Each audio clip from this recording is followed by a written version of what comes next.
নদীর মাঝে কুকুর মরে পড়ে আছে, অথচ মানুষ এই পানি ব্যবহার করতেছে। এইরকম নোংরা পানি যারা ব্যবহার করে আমার কাছে লাগে তারা প্রতিদিনই একজন না একজন অসুস্থ হয়ে মেডিকেলে গিয়ে ভর্তি হইরা। আসসালামু আলাইকুম মাই ডিয়ার লাভলি অডিয়েন্স, আপনারা যারা আমার আগের ভিডিও দেখছেন তারা তো অবশ্যই জানেন আমরা গিয়েছিলাম বাগানবাড়ি ঘুরতে। আমরা বাগানবাড়ি ঘুরাফেরা শেষ করি এখন যাইতেছি রানীগঞ্জ ব্রিজের দিকে। এখনো যারা আমার আগের ভিডিও দেখেন নাই তারা এই নিচে লিঙ্কে ক্লিক করে পুরো ভিডিওটা দেখে আসেন, আর ভিডিওতে লাইক করে চ্যানেলটিকে সাবস্ক্রাইব করে দেন। আমরা বাগানবাড়ি ঘুরাঘুরি শেষ করি এখন যাইলাম রানীগঞ্জের ব্রিজের দিকে। অনেকদিন ধরে রানীগঞ্জের ব্রিজও যাই না, এর জন্য ভাবলাম রানীগঞ্জের ব্রিজটাও আজকে ঘুরিয়াই। জীবনে এইরকম হালকা পাতলা ঘোরাঘুরি করতে হলেও সিম্পল ভাবে একটা মোটর সাইকেল দরকার। আমার দাদার খালি কোনো মোটর সাইকেল নাই, বড় ভাই একজনের আছে। আমি ফোন দিয়া কইলাম, ভাই মোটর সাইকেলটা লইয়াও একটু ঘুরিয়াই। ইনশাল্লাহ আল্লাহর উপরে আমার যথেষ্ট বিশ্বাস আছে, যদি আল্লাহ এই দুনিয়াতে আমারে বাঁচাই রাখুন তাইলে কোনো একদিন এর থেকে আরো বালা মোটর সাইকেল লইমু। ভাই সাইকেলের টানটা দেখেন, অলরেডি আমির ভাই এই সাইকেলের টান 80 উপরে তুলি লাইছেন। যাই হোক গাইছে, এইরকম গাড়ি চালানি খুবই রিস্ক।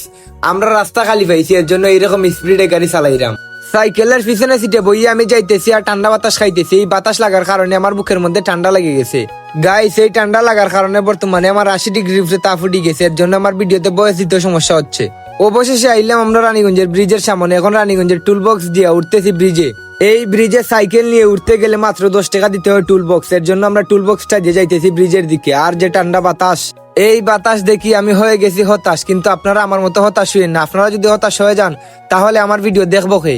গাইস আপনাদেরকে বিনোদন দিতে গিয়ে আমি অসুস্থ থাকার পরেও এত কষ্ট করি আপনাদের জন্য ভিডিও বানাই। আমি এই কষ্টের জন্য হলেও তো একটা সাবস্ক্রাইব করা যায়। অবশেষে আইলে আমরা রানীগঞ্জের ব্রিজের উপরে। রানীগঞ্জের ব্রিজের উপর থেকে এই জায়গার ভিউটা দেখেন, খুবই সুন্দর লাগলো এই জায়গার ভিউটা।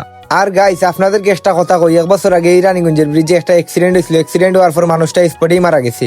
ওই অ্যাক্সিডেন্টের দৃশ্যটা যখন আমার চোখের সামনে বেশি উঠে তখন আমার শরীরের পশমটা বন্ধ দাঁড়িয়ে যায়। আল্লাহর কাছে দোয়া করি আল্লাহ পাক যেন ওই বাইটিকে জান্নাত নসিব করেন। এখন আমরা ব্রিজের শেষ মাথা তাইছি। ব্রিজের শেষ মাথা তাইয়ে আমরা সাইকেলটা থামাইয়ে 1-2টা ফটোশুট আর ভিডিও শুট করলাম। আমরা বাগানবাড়ি থেকে রানীগঞ্জের ব্রিজে আইতে আইতে সন্ধ্যা হয়ে যায়। কিছুদিন পর যেহেতু ঠান্ডার সিজনের জন্য এই জায়গায় অনেক কুয়াশাও পড়ে গেছে।